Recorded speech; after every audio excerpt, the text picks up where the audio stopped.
అడుగులు వేస్తూ ఉన్నప్పుడు అదుపు తప్పిన కింద పడ్డప్పుడు అది చూసి అమ్మ బిరబీర ఉరికచ్చి దెబ్బ తాకనాని ఒళ్ళంతా చూస్తుంది. ఆస్తి పాస్తులెన్ని ఉన్నా లేకున్నా మేడ మీద్దరు లెక్కలేనన్ని ఉన్నా కన్న గడిపే ఆస్తి పాస్తులు అనుకుంటది, కడుపు తీపే మేడ మిద్దెలనుకుంటది. జరమచ్చి ఒళ్ళు కాలుతే అమ్మ గుండె నిండా బాధ ఉంటది. ఓ దేవుడా నా కొడుకును కాపాడమని వేడుకుంటది.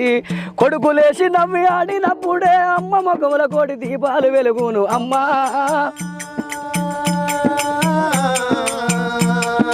కమ్మనైనా అమ్మ పాట వింటే ఎంత మధురమో,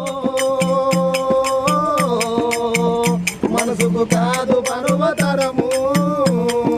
ఆట పాటలు చెప్ప అది గురువమ్మ, మంచి మాటలు చెప్ప బంగారు మాయమ్మ. 5 ఏళ్ల వయసులో